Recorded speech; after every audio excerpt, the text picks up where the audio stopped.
तो ये किया गया था, कौन सी भाषा थी? ग्रीक। इसका सही जवाब होगा ग्रीक। नेक्स्ट है, भारत के तट रेखा की लंबाई कितनी है?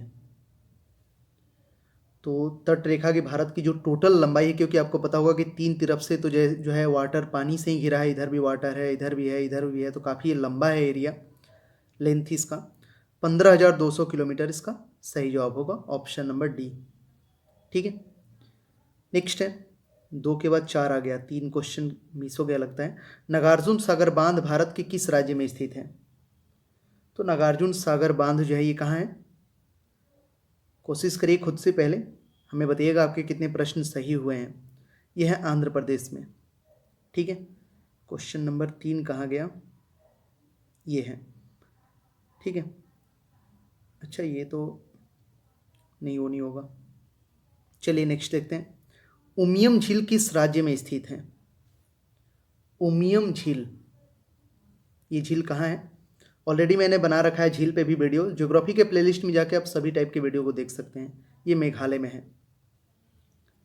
अगला प्रश्न है, स्टील सिटी राउरकेला किस नदी के किनारे है? राउरकेला, इसे स्टील सिटी भी बोला जाता है। तो ये ब्राह्मणी नदी के किनारे है। ठीक है, नेक्स्ट है, प्रायद्वीपीय जो है, प्रायद्वीपीय भारत की सबसे बड़ी नदी कौन है? ये हाल ही में क्वेश्चन आया भी था, जो बिहार एसआई का एग्जाम हुआ था ना, उसमें ये क्वेश्चन पूछा गया था फर्स्ट शिफ्ट में। ठीक है, प्रायद्वीपीय भारत, प्रायद्वीपी का मतलब ही मैंने बहुत बार बताया आपको कि जो 3 तरफ से पानी से घिरा हो उसको प्रायद्वीप बोलते हैं। आप इसे दक्षिण भारत भी बोल सकते हो। तो सबसे बड़ी लंबी जो है नदी है वो है गोदावरी। वैन गंगा तथा पैन गंगा किसकी सहायक नदी है? तो वैन गंगा तथा पैन गंगा ये दोनों सहायक नदी हैं गोदावरी की। भारत की नदियों पर भी वीडियो मिल जाएगा आपको, एक अलग से मैंने वीडियो बना रखा है जिसमें केवल भारत की नदियों के बारे में प्रश्न है। भारत की सर्वोच्च पर्वत श्रेणी कौन सी है? तो यह है गार्डविन अस्टीन, इसी को K2 भी बोलते हैं, याद रखिएगा। ठीक है, और दूसरा है नंदा देवी। अगला है कि शिव समुद्र किस नदी द्वीप पर बनाया गया द्वीप है? शिव समुद्र, तो ये किस नदी पे है? ये है कावेरी पे। ठीक है, आगे बढ़ते हैं अगले प्रश्न की तरफ। भारत का संलग्न क्षेत्र प्रादेशिक जल सीमा के आगे कितने समुद्री मील की दूरी तक है? तो मतलब कि जैसे जो भी समुद्र हमारे करीब में है, जैसे अरब सागर है, हिंद महासागर है, या फिर आपका जो बंगाल की खाड़ी है, तो कितनी दूरी तक वो हमारे एरिया में आएगा, वो समुद्र का हिस्सा? इसके लिए भी एक डिस्टेंस तय है और वो है 24 माइल, 24 मील। भारत में कितने राज्य समुद्री तट रेखा में हैं, जो समुद्र से टच करते हैं? तो ध्यान से मैप अगर आपके पास होगा तो जो भी इसके किनारे होंगे आप पता कर सकते हैं कौन कौन से हैं। यहाँ आपका बंगाल हो जाएगा, पश्चिम बंगाल हो जाएगा, फिर इसके बाद इधर उड़ीसा है। ठीक है, फिर आपका तेलंगाना, आंध्र प्रदेश। ठीक है, इधर आपका तमिलनाडु हो जाएगा, गोवा, महाराष्ट्र, गुजरात, ये सब हो जाएंगे। एक कोई और मिस हो रहा है, केरला होगा। ठीक है, तो मतलब ये हो जाएंगे, टोटल 9 हैं, इसका आंसर होगा 9। नेक्स्ट है, भारत की मुख्य भूमि को रामेश्वरम द्वीप से कौन अलग करता है? तो भारत की मुख्य भूमि को रामेश्वरम द्वीप से अलग करता है, उसका नाम है पंबन चैनल। ठीक है, नेक्स्ट है, थार मरुभूमि कहाँ स्थित है? ये तो बहुत आसान प्रश्न है, राजस्थान में है। इतना ये चौड़ा लंबा फैला है कि कुछ हिस्सा इसका पाकिस्तान में भी जाता है। भारत की दक्षिणी नोक है, तो सबसे दक्षिणी जो नोक है उस वो है कैप कैमोरिन। नेक्स्ट है, तमिलनाडु और आंध्र प्रदेश के तट का क्या नाम है? तो तमिलनाडु और आंध्र प्रदेश के तट का नाम है कोरोमंडल तट, उसको बोलते हैं। नेक्स्ट है, निम्नलिखित राज्यों में से कौन सा राज्य 3 तरफ से बांग्लादेश से घिरा है? तो इसको याद करना बहुत आसान है, क्योंकि इसके नाम में से ही पता चल जाएगा। त्रिपुरा, त्रि मतलब 3 ही होता है, यानी 3 तरफ से बांग्लादेश से घिरा हुआ है। भारत में निम्नलिखित में से किस राज्य की तट रेखा सबसे लंबी है, मतलब सबसे ज़्यादा समुद्र से उसका बाउंड्री टच करता है? तो ये गुजरात है। कर्क रेखा भारत के कितने राज्यों से होकर गुजरती है? ये भी क्वेश्चन बहुत बार पूछा जाता है और इसमें आपको जो ये स्टेट्स हैं उनके नाम भी आपको याद रखने चाहिए। 8 वो राज्य हैं जिसमें आपका मिजोरम है, त्रिपुरा है, आपका उसमें आता है पश्चिम बंगाल है, राजस्थान है, गुजरात है, मध्य प्रदेश है, छत्तीसगढ़ है। ये 8 हैं। इंदिरा पॉइंट का अन्य नाम है, तो इंदिरा पॉइंट का अन्य नाम है, इसमें आपको बताना है। तो इंदिरा पॉइंट का अन्य नाम है, इसमें जो है इसमें तो कोई ऑप्शंस ही नहीं दिया है इंदिरा पॉइंट का अन्य नाम। ठीक है, इनमें से कोई नहीं इसका आंसर हो जाएगा। चलिए नेक्स्ट है, भारत के दक्षिणतम स्थान इंदिरा पॉइंट निम्नलिखित में से कहाँ स्थित है? तो भारत का सबसे जो दक्षिणी हिस्सा है उसको इंदिरा पॉइंट कहा जाता है और ये स्थित है कहाँ? तो ये है अंडमान निकोबार द्वीप समूह में आता है। श्रीलंका को भारत से अलग करती है, तो यह है मन्नार की खाड़ी। ठीक है, जो श्रीलंका और भारत को अलग करती है। इनमें से कौन सा देश भारत के साथ सबसे लंबी स्थलीय सीमा बनाता है? तो सबसे लंबी स्थलीय सीमा बनाता है वो है बांग्लादेश। ठीक है, नेक्स्ट है, सबसे छोटी स्थलीय सीमा भारत की किस देश के साथ बनती है? तो सबसे छोटी स्थलीय सीमा जो है भारत की बनती है, अब देखिए ऑप्शंस के रिगार्डिंग होगा यहाँ पे। तो अगर ऐसे तो है अफगानिस्तान, ठीक है, ऐसे अगर रहेगा ऑप्शन में तो अफगानिस्तान आप लगाइएगा। अब यहाँ पे तो अफगानिस्तान है नहीं, तो आपको भूटान करना पड़ेगा इसका आंसर। कोंकण तट कहाँ से कहाँ तक विस्तृत है? तो ये है कहाँ से कहाँ तक, ये गोवा से दमन तक है। नेक्स्ट है, न्यू मोर द्वीप कहाँ है? तो ये न्यू मोर आइलैंड जो है ये बंगाल की खाड़ी में है। नेक्स्ट है, लक्षद्वीप समूह स्थित है? तो लक्षद्वीप समूह जो है ये स्थित है आपका अरब सागर में। ठीक है, इसमें टोटल 36 आइलैंड हैं, ये नंबर भी आप याद रख सकते हैं। हैदराबाद का जुड़वा नगर कहा जाता है, तो हैदराबाद और इसका जुड़वा नगर है सिकंदराबाद। नेक्स्ट है, किस भारत राज्य की सीमा सर्वाधिक राज्यों की सीमा से स्पर्श करती है? तो सबसे ज़्यादा जो है ठीक भारत के बीच में फैला हुआ है वो है उत्तर प्रदेश। ठीक है, तो इसकी सीमा जो है सर्वाधिक राज्यों से टच करती है। इनकी संख्या आप बताना कि उत्तर प्रदेश की जो बाउंड्री लाइन है वो कितने राज्यों से टच करती है। निम्नलिखित में से कौन सा राज्य पहले नेफा के नाम से जाना जाता था? नेफा किसका पुराना नाम है? ये भी बहुत बार प्रश्न आया हुआ है। अरुणाचल प्रदेश का पुराना नाम है नेफा। भारत का सबसे पूरब में स्थित ये राज्य है अरुणाचल प्रदेश। नेक्स्ट है, भारत के अरब सागर और बंगाल की खाड़ी में लगे समुद्र तट की लंबाई लगभग कितनी है? तो भारत के अरब सागर और बंगाल की खाड़ी से लगे समुद्र तट की यहाँ पे लंबाई पूछा है, ओवरऑल टोटल नहीं यहाँ पे पूछा है, तो इसकी लंबाई आपका हो जाएगा 6100 किलोमीटर। ठीक है, सियाचिन ग्लेशियर क्षेत्र के ऊपर की जो है कब्जा को लेकर मतलब किनके बीच झगड़ा होता है सियाचिन ग्लेशियर को लेकर? इसके लिए जो है झगड़ा है भारत और पाकिस्तान को के बीच में। सियाचिन ग्लेशियर भारत के किस राज्य में है? तो सियाचिन ग्लेशियर जम्मू कश्मीर में है ये। भारत के किस भाग में बैरन ज्वालामुखी द्वीप स्थित है? ये भी बहुत बार क्वेश्चन आया हुआ है। यह है अंडमान द्वीप समूह में स्थित है।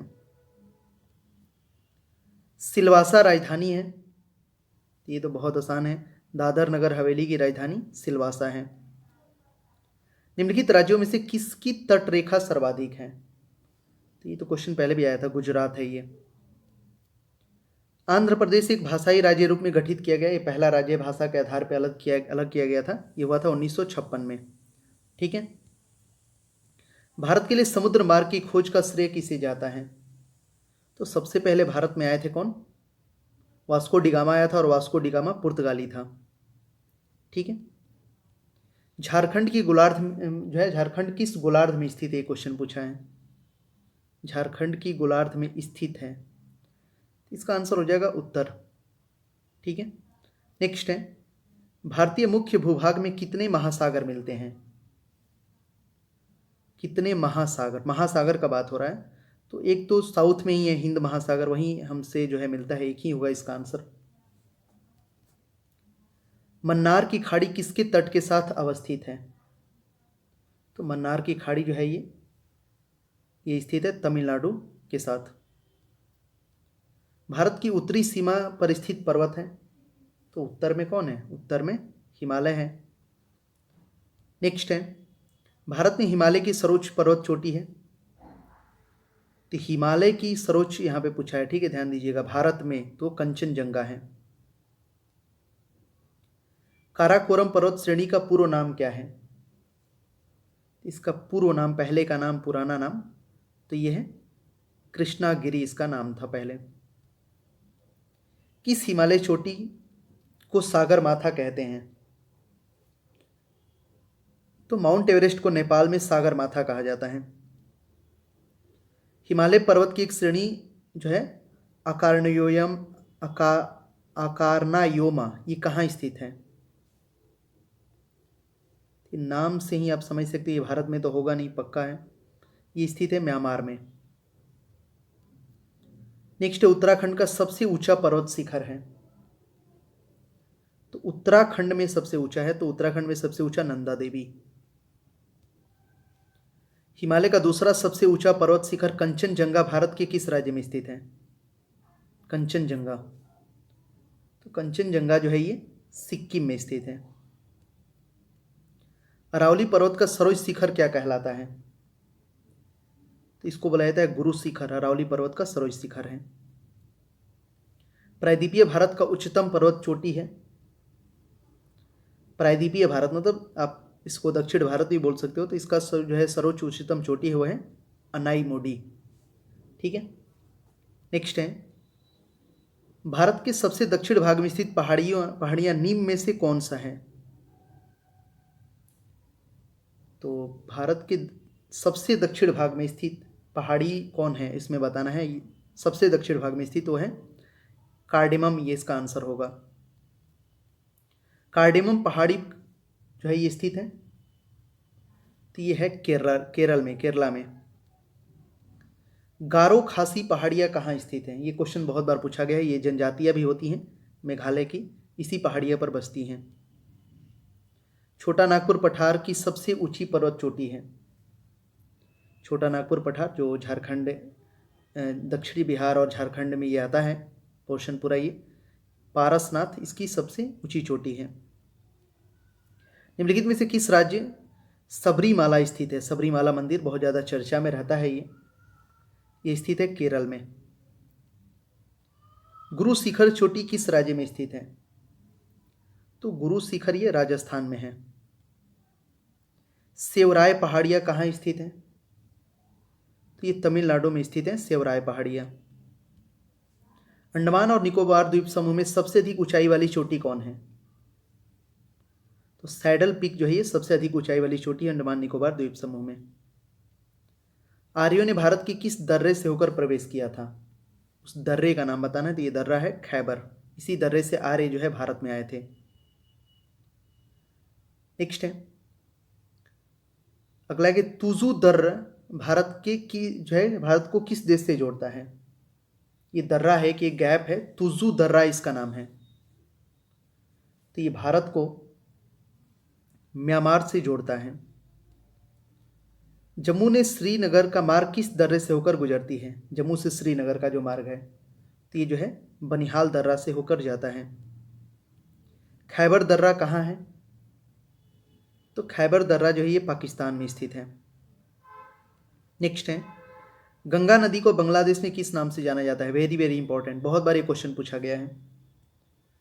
तो गंगा नदी को बांग्लादेश में जो है पद्मा के नाम से जानते हैं। और अगर गंगा और ब्रह्मपुत्र जाके बांग्लादेश में मिल जाती है तो उसको मेघना बोला जाता है, ठीक है। सांगपो ये तिब्बत में ब्रह्मपुत्र को बोला जाता है, और जमुना जो है ब्रह्मपुत्र को बोला जाता है बांग्लादेश में, ठीक है। और भारत में यमुना है, जमुना नहीं। निम्नलिखित में से कौन सी नदी उद्गम भारत में नहीं हुई है? ये तो बहुत आसान है, ब्रह्मपुत्र ये तिब्बत से आती है, तिब्बत चीन का हिस्सा है। विश्व का सबसे बड़ा नदी द्वीप माजुली का निर्माण करने वाली नदी है? विश्व का सबसे बड़ा नदी द्वीप माजुली ब्रह्मपुत्र नदी में है। निम्न में से किस नदी को बिहार का शोक कहा जाता है? तो कोसी नदी को बिहार का शोक कहा जाता है। भारत की लवण नदी के नाम से जाना जाता है? तो लूनी को भारत की इसको लवण नदी के नाम से जाना जाता है। गोदावरी नदी का उद्गम स्थल है? तो यह है त्रैम्बक गांव। ठीक है, इसी से निकलती है गोदावरी नदी। मानस किस नदी की उपनदी है? तो ब्रह्मपुत्र की उपनदी है मानस नदी। ठीक है, नेक्स्ट है सिंधु नदी का उद्गम स्थल है? तो सिंधु नदी का उद्गम स्थल है मानसरोवर झील।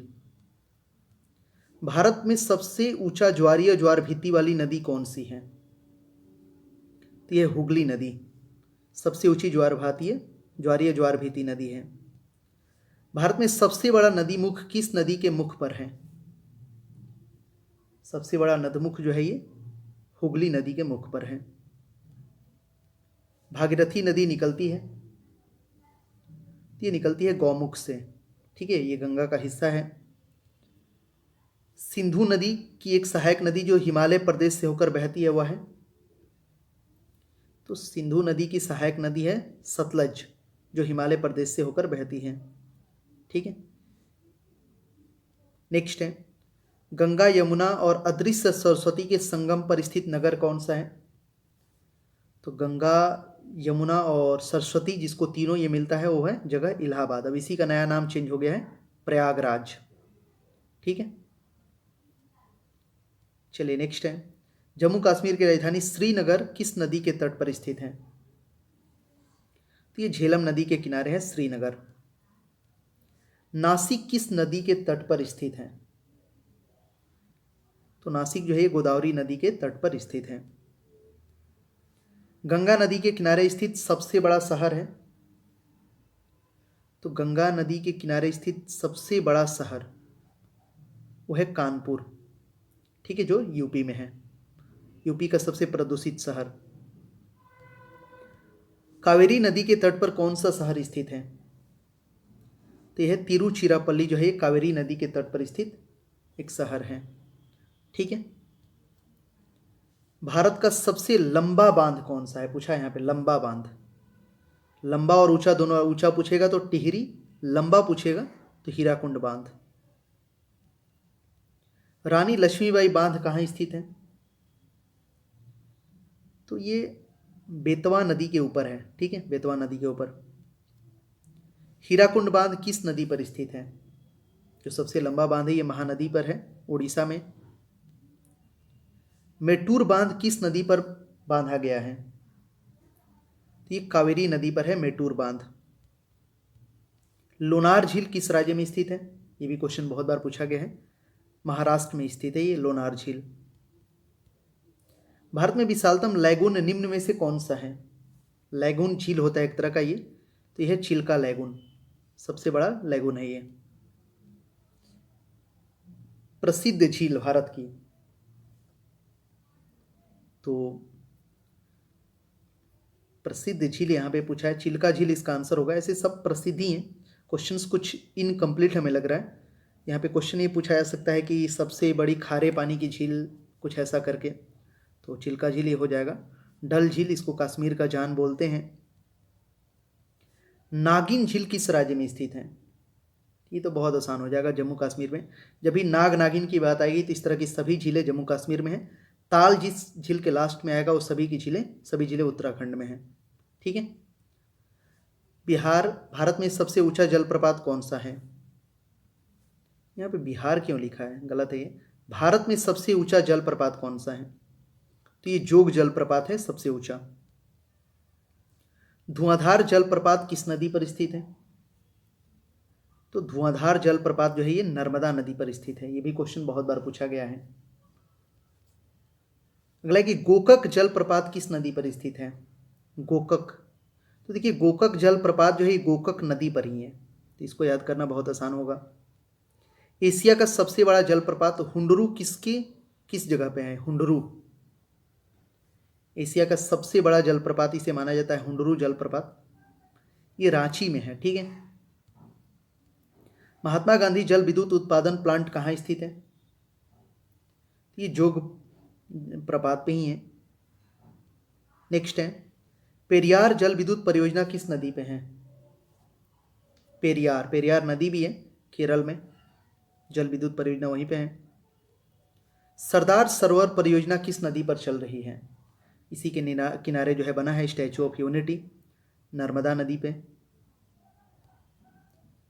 आंध्र प्रदेश एवं उड़ीसा की सम्मिलित परियोजना है, इस परियोजना का नाम है, जो आंध्र प्रदेश और उड़ीसा इन दोनों को मिला के चलता है, इसका नाम है मचकुंड परियोजना। ढिकरोंग जल विद्युत परियोजना किस देश के किस राज्य में निर्माणाधीन है?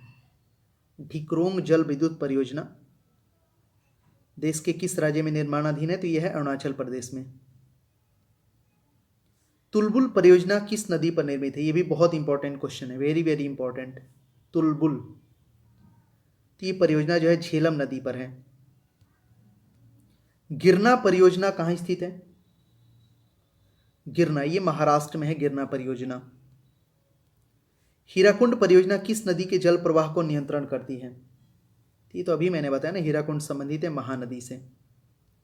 चलिए अगला प्रश्न है, कर्नाटक में स्थित बहुउद्देशीय नदी घाटी परियोजना है। कर्नाटक में स्थित, अब ध्यान से देख लीजिए कौन कहाँ है, कौन सी नदी हो सकती है कर्नाटक में। तो देखिए दामोदर नदी ये कहाँ है? ये आपकी दामोदर नदी जो है ये मतलब कि पश्चिम बंगाल में पड़ती है। भांगड़ा जो है नंगल आपने सुना होगा पंजाब में, कोसी बिहार में जो आती है नेपाल से, तुंगभद्रा इसका आंसर हो जाएगा। इस तरह से आप ऑप्शंस को एलिमिनेट करके भी आंसर लगा सकते हैं अगर डायरेक्ट आपको आंसर पता ना हो तो। तपोवन और विष्णुगढ़ जल विद्युत परियोजना कहाँ स्थित है? तो यह है उत्तराखंड में, तपोवन और विष्णुगढ़ जल विद्युत परियोजना। नागार्जुन सागर परियोजना किस नदी पर स्थित है? तो ये कृष्णा नदी पर स्थित है नागार्जुन सागर परियोजना। ये भी क्वेश्चन बहुत बार एग्जाम में पूछा गया है। दक्षिण पश्चिम मानसून निम्नलिखित में से किस प्रदेश में सबसे पहले प्रवेश करता है? ये भी बहुत अच्छा क्वेश्चन है। दक्षिण पश्चिम मानसून, जिसको बोला जाता है कि भारत में मानसून एक्टिव कब होगा, तो जून के फर्स्ट वीक में ऐसा बोला जाता है, और सबसे पहले ये आता है केरल में, वहीं से उत्तर भारत की ओर ये बढ़ता है। भारत के कोरोमंडल तट पर सर्वाधिक वर्षा होती है। तो कोरोमंडल तट, अभी मैंने आपको बताया था कि किस किस पोर्शन को कोरोमंडल तट बोला जाता है। यहाँ पे सबसे ज़्यादा वर्षा होती है अक्टूबर और नवंबर महीने में। भारत में सर्वाधिक वर्षा प्राप्त करने वाला स्थान है, तो सबसे ज़्यादा वर्षा होता है मानसिन राम में। दिल्ली में अधिक वार्षिक तापांतर का क्या कारण है? तो यहाँ पे टेम्परेचर में इतना ज़्यादा डिफरेंस रीज़न नहीं होता है इसके पीछे, मतलब सबसे ज़्यादा गर्मी और ठंडा भी यहाँ ज़्यादा पड़ता है, तो इतना डिफरेंस होने का इसका सबसे बड़ा रीज़न है कि समुद्र से अधिक दूरी पर है। ठीक है, समुद्र के जितने जो नज़दीक होगा वहाँ पे टेम्परेचर में ज़्यादा डिफरेंस नहीं होता है। निम्नलिखित में से किस स्थान पर सबसे कम वार्षिक वर्षा होती है? तो सबसे कम वर्षा लेह में होती है, लेह लद्दाख में। भारत में जो वर्षा होता है उसका औसत एवरेज क्या है? तो 118 सेंटीमीटर यहाँ पे एवरेज है वर्षा होती है। आम्र वर्षा किसे बोलते हैं? तो आम्र वर्षा, देखिए यहाँ पे, अब आम्र मतलब आम समझ के आप लगा दीजिएगा आंसर, यहाँ पे इनमें से कोई नहीं इसका आंसर हो जाएगा। ठीक है, झारखंड में वर्षा किस मानसून में होती है? झारखंड में वर्षा किस मानसून में होती है? तो दक्षिण पश्चिम मानसून में यहाँ वर्षा होती है। मानसून निर्वर्तन में सबसे अधिक वर्षा कहाँ होती है? तो जब मतलब मानसून जब लौटता है तो सबसे ज़्यादा जो वर्षा होता है वो चेन्नई में होता है। भारत के किस राज्य में जाड़े के मौसम में वर्षा होती है? तो जाड़े के मौसम में वहीं तमिलनाडु चेन्नई में। ठीक है, भारत के पश्चिम समुद्री तट पर नववर्षा किस मानसून से होती है? तो इसका बोलते हैं दक्षिण उत्तर, इसको बोलते हैं दक्षिण उत्तर मानसून, जो लौटता हुआ मानसून होता है उसमें ये वर्षा होता है। केंद्र सरकार द्वारा नई आर्थिक नीति की घोषणा कब की गई थी? न्यू इकोनॉमिक पॉलिसी, इसका घोषणा हुआ था 1988 हो जाएगा, 1988 में। ठीक है, नई आर्थिक नीति की घोषणा। भारतीय वन सर्वेक्षण विभाग का मुख्यालय कहाँ स्थित है? वानी वन है, वन फॉरेस्ट रिसर्च सेंटर इसको बोलते हैं। तो ये देहरादून में स्थित है। पश्चिम हिमालय संसाधन प्रदेश के प्रमुख संसाधन है। पश्चिम हिमालय जो है यहाँ पे संसाधन में सबसे इंपॉर्टेंट क्या है? वन है, फॉरेस्ट है। देश में सर्वाधिक वन क्षेत्र किस राज्य में है? तो सबसे ज़्यादा वन कहाँ है? तो बहुत आसान प्रश्न हो जाएगा, मध्य प्रदेश में। भारत के किस राज्य में उसके क्षेत्र का अधिकतम प्रतिशत क्षेत्र वन आच्छादित है? मतलब अब यहाँ पे पूछा है कि परसेंटेज के हिसाब से वन कहाँ है। वो तो एरिया के हिसाब से हो जाएगा आपका, मतलब कि मध्य प्रदेश, लेकिन परसेंटेज में सबसे ज़्यादा हो जाएगा मिजोरम। भारतीय वन सर्वेक्षण विभाग की स्थापना कब की गई थी? इसका स्थापना हुआ था 1981 में, 1981 ईस्वी में।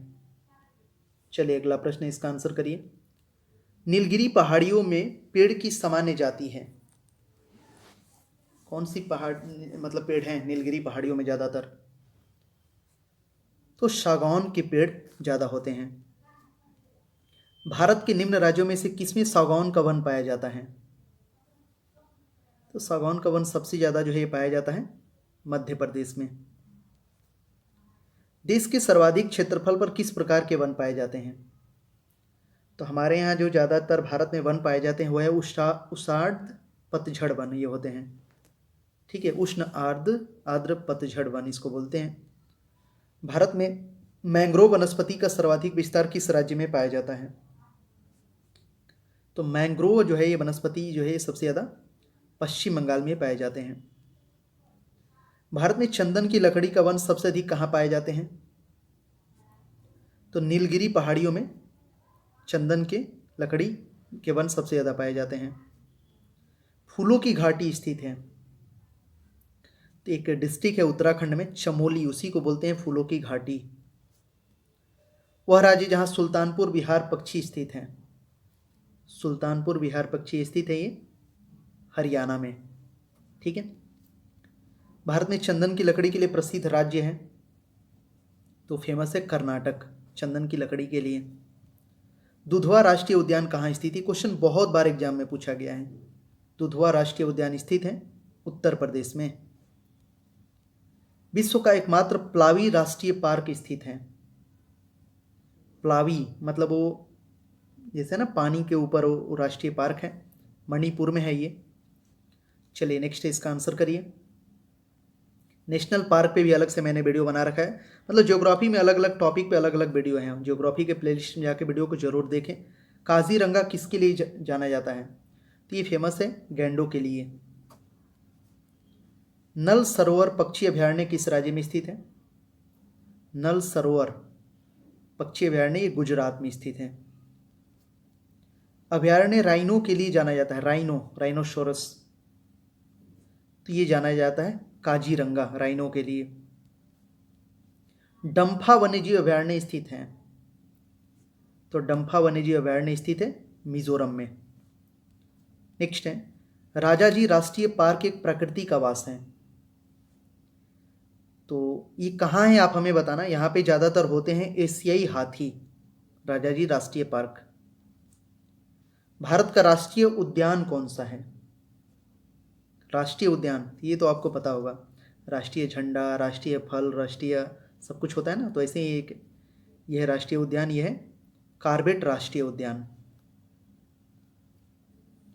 भारतीय गेंडे कहाँ पाए जाते हैं? तो गेंडे पाए जाते हैं काजीरंगा अभयारण्य में। कान्हा राष्ट्रीय उद्यान किस राज्य में स्थित है? कान्हा, ये तो बहुत आसान है, कान्हा राष्ट्रीय उद्यान मध्य प्रदेश में। विश्व वन्यजीव कोष का प्रतीक है? विश्व वन्यजीव कोष का प्रतीक मतलब इसमें बेसिकली जो विलुप्त होने के कगार पे होते हैं, तो ये लाल पांडा इसमें आ जाएगा, लाल पांडा। भारत के सर्वाधिक क्षेत्र पर किस प्रकार की मिट्टी पाई जाती है? तो भारत में सबसे ज़्यादा जो मिट्टी पाई जाती है वो जलोढ़ मिट्टी होती है, जो नदियों के द्वारा बहाकर लाई जाती है। ठीक है, इसमें भी वो दो तरह की होती है, एक खादर एक बांगर। खादर जो नई मिट्टी होती है और बांगर जो पुरानी मिट्टी होती है।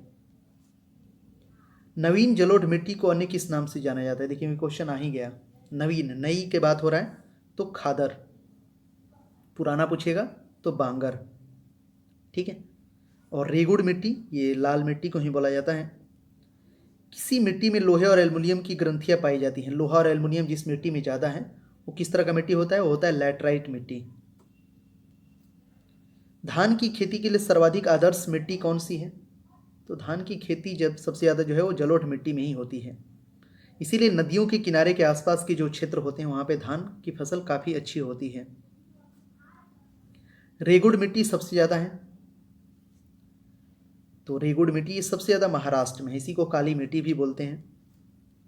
किस प्रकार की मिट्टी में कार्बनिक पदार्थ अधिक होते हैं? कार्बनिक पदार्थ, तो वहीं काली मिट्टी में कार्बनिक पदार्थ अधिक होते हैं, उसी को रेगुड़ मिट्टी भी बोलते हैं। भारत में सिंचाई का सबसे प्रमुख साधन है, तो सिंचाई सबसे ज़्यादा भारत में जो है बेसिकली वो तालाब और कुएं से होते हैं। ठीक है। देश के कुल सिंचित क्षेत्र में कुओं और नलकूपों की भागीदारी है, तो मोर देन 50%, 56% जो है कुआं और नलकूप से हमारे यहाँ सिंचाई होती है। भारत में काली कपासी मिट्टी का स्थानीय नाम से जाना जाता है, तो अभी मैंने आपको बताया था ना, काली मिट्टी जिसमें कपास सबसे ज़्यादा होता है उसको रेगुड़ मिट्टी भी बोलते हैं। खादर नई मिट्टी, नई जलोढ़ मिट्टी, और बांगर पुरानी जलोढ़ मिट्टी। पुरानी जलोढ़ मिट्टी को अन्य किस नाम से जाना जाता है? एकदम याद कर लीजिए, सब क्वेश्चन एकदम डायरेक्टली पूछे जाते हैं। बांगर।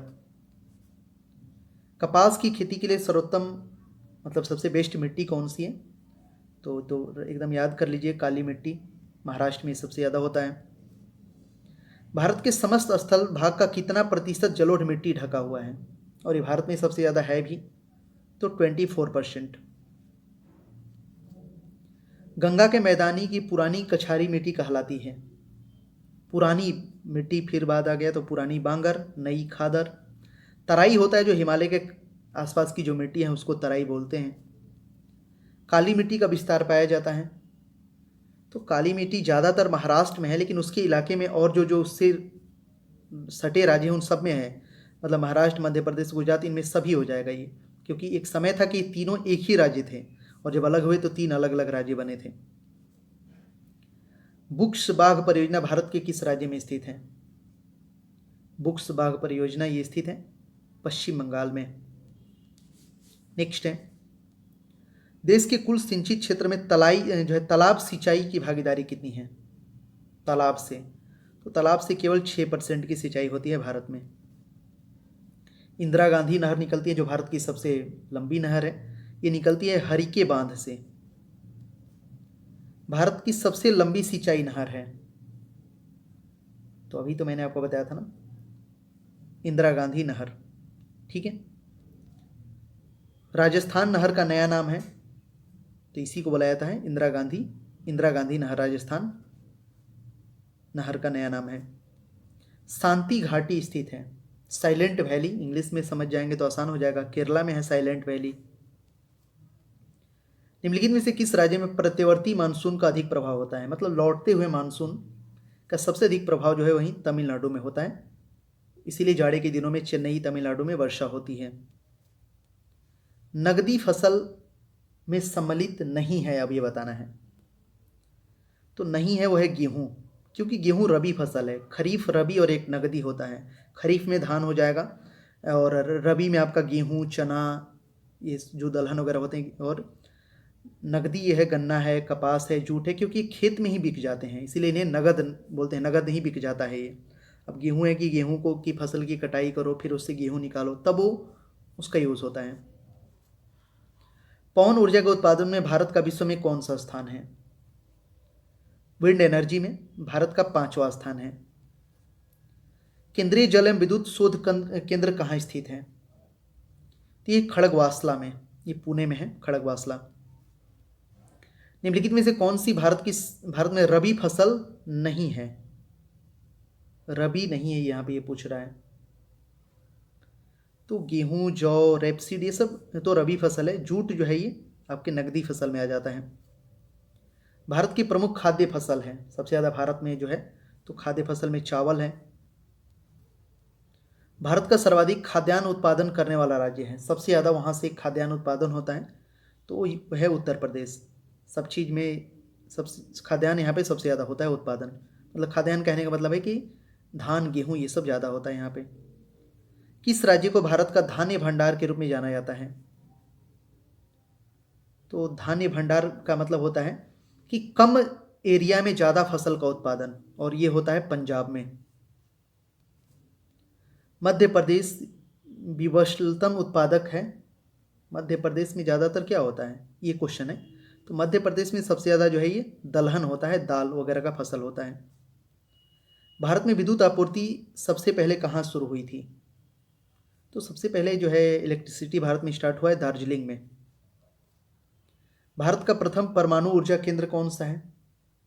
तो यह तारापुर, भारत का पहला परमाणु ऊर्जा केंद्र। भारत में ऑपरेशन फ्लड कार्यक्रम शुरू हुआ था। ऑपरेशन फ्लड ये दुग्ध से संबंधित है। ये शुरू हुआ था 1970 में।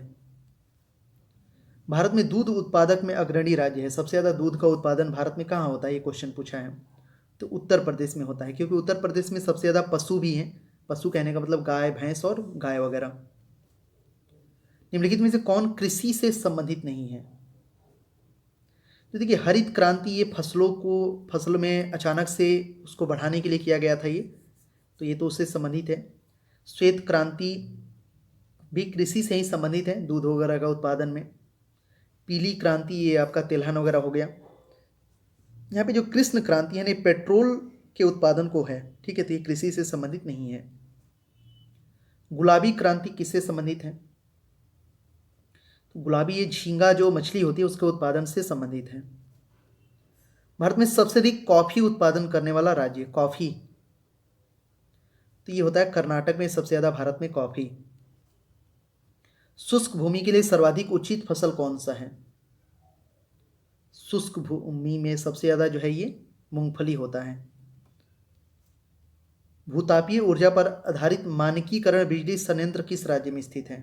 भूतापीय ऊर्जा इस है कहाँ? इस तरह का ऊर्जा जो है हिमाचल प्रदेश में सबसे ज़्यादा होता है। भारत में ऊर्जा का मुख्य स्रोत क्या है? तो भारत में सबसे ज़्यादा ऊर्जा का मुख्य स्रोत तापीय ही है। कोयला वाला जो है बिजली हमारे यहाँ सबसे ज़्यादा है। निम्नलिखित में से खरीफ फसल कौन सी है? तो खरीफ फसल अभी तो मैंने थोड़ी देर पहले बताया था ना, चावल, और बाकी गेहूँ, जौ, सरसों ये सब रबी फसल है। निम्न में से कौन सी फसल खरीफ फसल नहीं है? तो खरीफ नहीं है वो है सरसों, क्योंकि सरसों का भी मैंने बताया ये रबी फसल है, बाकी सब ये खरीफ में आ जाएगा। चलिए नेक्स्ट है, नारियल उत्पादक में भारत का विश्व में कौन सा स्थान है? नारियल, तो नारियल में भारत का तीसरा स्थान है। भारत में, ये भारत है, भारत में बृहद पैमाने पर जूट की खेती किस नदी घाटी क्षेत्र में होता है? तो जूट जो है ये बंगाल के साइड में ये सब ज़्यादा होता है, बांग्लादेश में, पूरे विश्व में सबसे ज़्यादा होता है। हुगली इसका आंसर होगा, ठीक है, हुगली नदी घाटी में सबसे ज़्यादा होता है। भारत में सबसे ज़्यादा चाय किस राज्य में पैदा होता है? तो आसाम इसके लिए फेमस है, चाय के लिए। सबसे बड़ा गन्ना उत्पादक राज्य कौन सा है? तो अभी मैंने आपको बताया था उत्तर प्रदेश, दूध गन्ना इन सब में आगे है, ठीक है। उत्तर प्रदेश में गेहूं भी सबसे ज़्यादा होता है। चावल सबसे ज़्यादा पश्चिम बंगाल में होता है, और पूरी दुनिया में चाइना में सबसे ज़्यादा धान, गेहूं ये सब सबसे ज़्यादा होता है। भारत लंबी रेशों के कपास का आयात मुख्यतः कहाँ से करता है? तो लंबी रेशे का कपास, तो ये सब हो जाएगा उपयुक्त में से सभी। मिस्र, सूडान, संयुक्त राज्य अमेरिका, पाकिस्तान, यहाँ से आते हैं भारत में ये। भारत में किस खाद्य फसल का उत्पादक सबसे अधिक होता है? तो सबसे अधिक भारत में ज़्यादातर क्या होता है? चावल होता है, उसके बाद गेहूं वगैरह होता है। खरीफ की फसल काटी जाती है, बहुत ही सिंपल सा क्वेश्चन ही है। जून जुलाई में बोया जाता है, नवंबर दिसंबर में काटा जाता है, नवंबर के प्रारंभ में। केसर की सबसे अधिक मात्रा उत्पन्न होती है? तो केसर कश्मीर में होता है, सबसे महंगा होता है केसर मसाला में। दक्षिण भारत में सर्वाधिक चाय उत्पादन करने वाला राज्य, दक्षिण भारत में पूछा है, इस चीज़ को आपको ध्यान देना है। तो दक्षिण भारत में सबसे ज़्यादा जो चाय होता है वो आपका केरला में होता है। नीलगिरी के पहाड़ी क्षेत्र में किसकी खेती की जाती है? तो नीलगिरी के पहाड़ी क्षेत्र में बेसिकली यहाँ पे कॉफ़ी का उत्पादन होता है और सबसे ज़्यादा कॉफ़ी कर्नाटक में होता है। जूट सबसे अधिक कहाँ होता है? तो अभी मैंने बताया था बंगाल के साइड में ज़्यादा होता है, बंगाल के डेल्टाई क्षेत्र में। भारत के कितने प्रतिशत लोग कृषि पर आश्रित हैं? तो 52% लोग भारत में कृषि पर आश्रित हैं, क्योंकि भारत कृषि प्रधान देश माना जाता है, गाँवों का देश है, लोग खेती करते हैं। केंद्रीय उपोष्ण बागवानी संस्थान स्थित है, तो ये बेंगलुरु में है, केंद्रीय उपोष्ण बागवानी संस्थान। पीत क्रांति किससे संबंधित है? पीत या पीली भी आप बोल सकते हो, पीली क्रांति, ये तिलहन से संबंधित है। निम्नलिखित राज्यों में से कौन सा काजू उत्पादन करता है? काजू, तो ये काजू सबसे ज़्यादा भारत में होता है केरल में। केरल में सब मसाला भी होता है, मसालों का बगीचा भी बोलते हैं इसे। भारत के निम्न राज्यों में से किसमें तंबाकू की खेती होती है सबसे ज़्यादा? तंबाकू, तो भारत में सबसे ज़्यादा तंबाकू का उत्पादन आंध्र प्रदेश में होता है। भारत किसका सबसे बड़ा उत्पादक और उपभोक्ता है? तो चाय का। जितना हमारे यहाँ चाय होता है उतना ही ज़्यादा लोग पीने वाले भी हैं, हर घर में चाय पीने वाले हैं। ज़्यादा मौसम में उगाई जाने वाली फसल है? ज़्यादा नहीं है, जायद इसको बोलते हैं, जायद।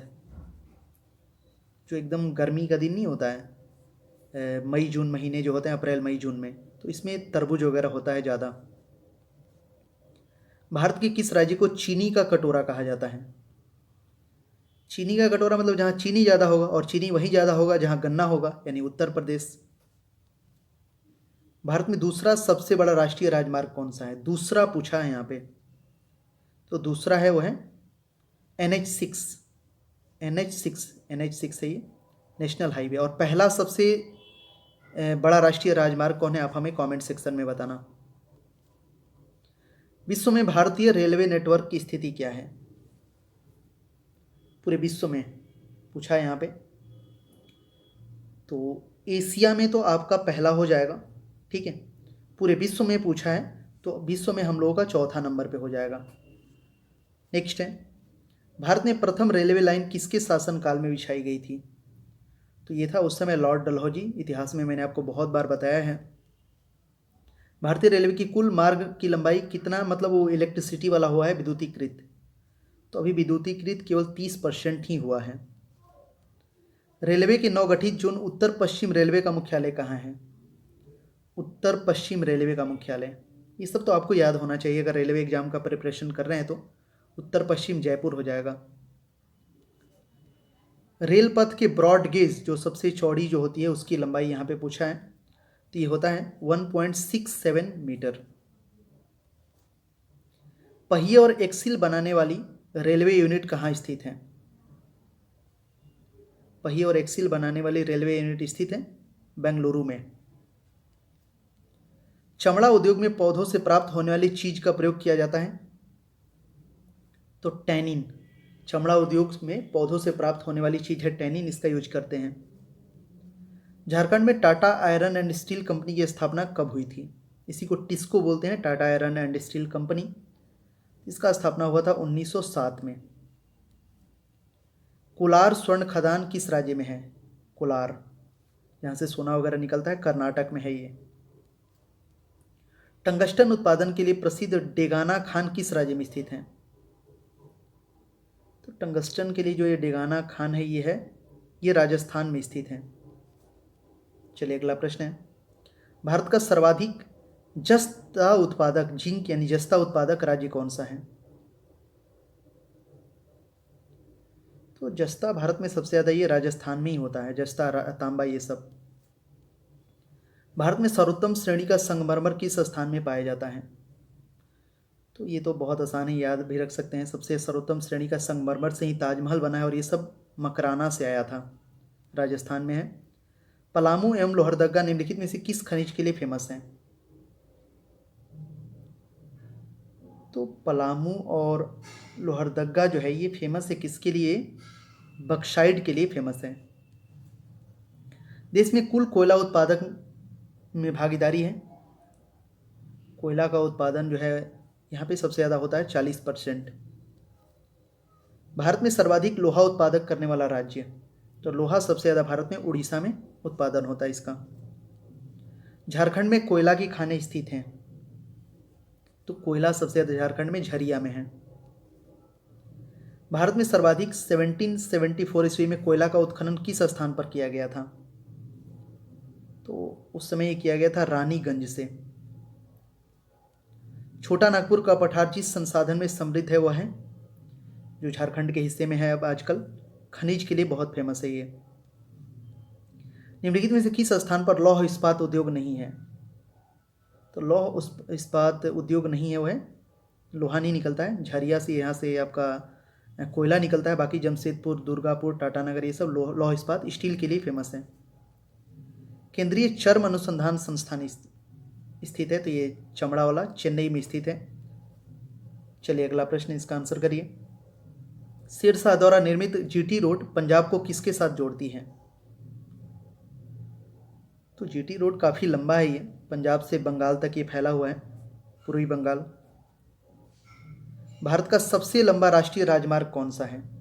तो ये तो आ ही गया, आपको मैंने पूछा भी था। NH7 है सबसे लंबा राष्ट्रीय राजमार्ग, NH8 दूसरा हो जाएगा लंबा। पूर्व रेलवे में बंटवारे के पश्चात हाजीपुर के आंचलिक कार्यालय का क्या नाम हुआ? हाजीपुर कौन सा है, ये तो आपको पता होना चाहिए। पूर्व मध्य रेलवे है हाजीपुर, मतलब पूर्व मध्य रेलवे का मुख्यालय हाजीपुर है, जो बिहार में है। टिस्को संयंत्र किसके नज़दीक स्थित है? वहीं टाटा स्टील एंड जो है अभी मैंने आपको बताया था किसके नज़दीक है, यहाँ पे पूछा है टिस्को संयंत्र, तो ये स्थित है आपके, सही जवाब होगा टाटा नगर में, ये आ जाएगा। ठीक है। भारतीय खनिज पदार्थों का भंडार गृह कहलाता है, तो खनिज पदार्थ का भंडार गृह बोलते हैं छोटा नागपुर के पठार को, जो आजकल झारखंड के हिस्से में है। पश्चिम बंगाल में रानीगंज संबंध है, तो मैंने बताया भी था यहीं से सबसे ज़्यादा 1774 में कोयला निकाला गया था, कोयला क्षेत्र के लिए फेमस है। निम्नलिखित में से कौन सा धातु खनिज नहीं है? खनिज नहीं है यहाँ पे पूछा है, तो जिप्सम जो है ये खनिज नहीं है। निम्नलिखित में से कौन सा धातु खनिज नहीं है?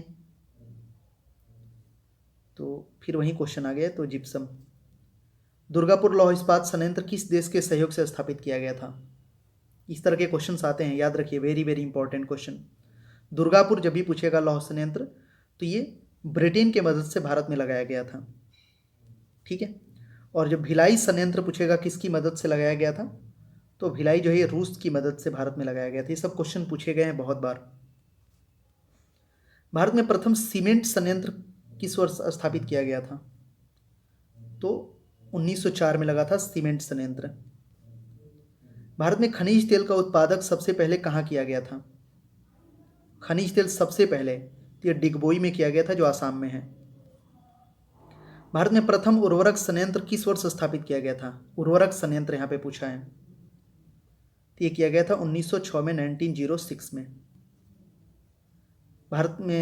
बिहार में पहली चीनी मिल, बहुत इंपॉर्टेंट, ये भी मरहौला में स्थापित किया गया था। प्रथम तेल परिष्करण संयंत्र कहाँ स्थापित किया गया था? तो अभी तो मैंने बताया था तेल से संबंधित, डिगबोई हो जाएगा, आसाम में है ये।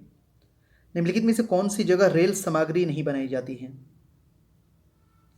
तो देखिए वाराणसी में है DLW, यहाँ पे रेल से संबंधित बनता है, कपूरथला में भी बनता है, चेन्नई में भी बनता है, मुंबई में नहीं बनता है। भारत में कितने मुख्य बंदरगाह हैं? तो 13 है मुख्य बंदरगाह, पोर्ट। निम्नलिखित बंदरगाहों में से कौन एक मुक्त व्यापार क्षेत्र है? तो यह कंडाला, ये मुक्त व्यापार क्षेत्र बंदरगाह में आता है। पारादीप बंदरगाह किस राज्य में स्थित है? तो उड़ीसा में स्थित है पारादीप बंदरगाह। निम्नलिखित में से कौन सा गुजरात का बंदरगाह कस्बा नहीं है? बंदरगाह नहीं है, तो ओखा, पोरबंदर, वेरावल ये सब तो आपका बंदरगाह में आ जाएगा। जामनगर बंदरगाह के लिए में नहीं है। ठीक है। भारत के निम्नलिखित बंदरगाहों में कौन से खुला सागरीय बंदरगाह है? खुला सागरीय बंदरगाह निम्न में से कौन सा है? तो यह है चेन्नई। ठीक है। भारत में सर्वाधिक तेज जनसंख्या वृद्धि दर वाला राज्य कौन सा है? जहां तेजी से जनसंख्या, सर्वाधिक तेज जनसंख्या वृद्धि दर वाला राज्य पूछ रहा है यहाँ पे। ठीक है। ये क्वेश्चन मैं आप लोगों के लिए छोड़ रहा हूँ होमवर्क, इसका आंसर आप हमें कमेंट सेक्शन में करना। ठीक है। चलिए नेक्स्ट है, 2011 की जनगणना के अनुसार विश्व की कुल जनसंख्या में भारत की भागीदारी लगभग कितनी % है? तो ये तो आपको पता होगा 17.5%। फिर अभी 2021 में जनगणना, इसका प्रोसेस शुरू भी होगा अभी 2020 मई जून से ही। भारत में सर्वाधिक जो है अनपढ़ राज्य कौन सा है, निरक्षर? तो बिहार है। और अगर पार्टिकुलरली अगर मेल फीमेल में भी देखेंगे तो बिहार ही होगा। इंडियन का मुख्यालय कहाँ स्थित है? क्या है इंडियन? ये तो क्वेश्चन ही इनकम्प्लीट लग रहा है, इंडियन एयर इंडिया या कुछ करके, ठीक है। ऐसे ये तो क्वेश्चन इनकम्प्लीट है, इसे छोड़ दीजिए। या इंडियन अगर ये पूछा होगा जो आता है वो गैस वाला, तो इसका तो अगर आपसे हेडक्वार्टर पूछेगा तो ये मुंबई बता सकते हो। नेताजी सुभाष चंद्र बोस अंतर्राष्ट्रीय हवाई अड्डा कहाँ स्थित है? तो नेताजी कहाँ से संबंधित है? कोलकाता से। झारखंड राज्य की सबसे बड़ी जनजाति कौन सी है? ये भी बहुत इंपॉर्टेंट क्वेश्चन है। झारखंड राज्य की सबसे बड़ी जनजाति है संथाल। गारो खासी जयंतिया जनजाति किस राज्य में स्थित है? ये सब मैंने बताया था, इस तरह की पहाड़ियाँ भी हैं मेघालय में और जनजातियाँ भी हैं। भारत का सबसे बड़ा जनजातीय समूह कौन सा है? तो यह गूढ़, भारत का सबसे बड़ा जनजातीय समूह, और ये इसकी संख्या सबसे ज़्यादा आपकी एमपी में बढ़ती है, मध्य प्रदेश में, ठीक है। इंडियन एयरलाइंस का मुख्यालय कहाँ स्थित है? इंडियन एयरलाइंस अब यहाँ पे पूछा है ना, इंडियन एयरलाइंस का हेडक्वार्टर आपका दिल्ली में है। चलिए नेक्स्ट क्वेश्चन, इसका आंसर करिए। भारत में पहला जो है विद्युत से चलने वाली ट्रेन कब चली थी? तो ट्रेन तो ऐसे 1853 में ही चल गई थी, लेकिन विद्युत से सबसे पहले भारत में चली थी 1925 में। भारत में पहली बार जनगणना किसके कार्यकाल में संपन्न हुआ था? पहली बार हुआ था ये लॉर्ड मेयो के समय हुआ था 1872 में, फिर 1881 में कंटिन्यू होने लगा था। भारत में पहली बार जनगणना कब हुई थी? तो अभी तो मैंने बताया ना 1872 में। चलिए ये क्वेश्चन होमवर्क है, आखिरी क्वेश्चन है आप लोगों के लिए, इसका आंसर आप हमें कमेंट सेक्शन में करना। जमशेदपुर शहर किन नदियों के संगम पर बसा है? आपके पास ऑप्शन है दामोदर, स्वर्णरेखा, दामोदर, बराकर, स्वर्णरेखा और खरकई, इनमें से कोई नहीं है। हिंट कर दे रहा हूँ, जमशेदपुर एक शहर है आपका, झारखंड में है। जमशेदपुर में स्टेडियम भी है, यहाँ पे क्रिकेट मैच भी वगैरह होते हैं। तो ये किन नदियों के संगम पे बसा है, आपको आंसर करना है कमेंट सेक्शन में। वीडियो अगर अच्छा लगा होगा तो जरूर से लाइक और शेयर करिएगा, बहुत यूजफुल वीडियो है। और बहुत सारे वीडियोस देख सकते हैं आप इस टाइप के, अगर जीएस का प्रिपरेशन आपको और अच्छे से करना है तो हिस्ट्री, पॉलिटी, इकोनॉमिक्स, ज्योग्राफी, सबके अलग अलग प्लेलिस्ट है, उन प्लेलिस्ट में जाइए। और ज़्यादातर मैं ऑब्जेक्टिव क्वेश्चन ही बनाता हूँ, जिससे कि आप भी प्रैक्टिस करके हेल्प ले सकते हैं इससे। मिलेंगे जल्दी अगले वीडियो में। चैनल को जरूर सब्सक्राइब कर लीजिएगा, बेल बटन को दबा लीजिएगा, जिससे कि जब भी मैं नेक्स्ट वीडियोस लाऊँ तो आपके पास आसानी से पहुँच सके। चलिए मिलेंगे अगले वीडियो में, तब तक के लिए बाय।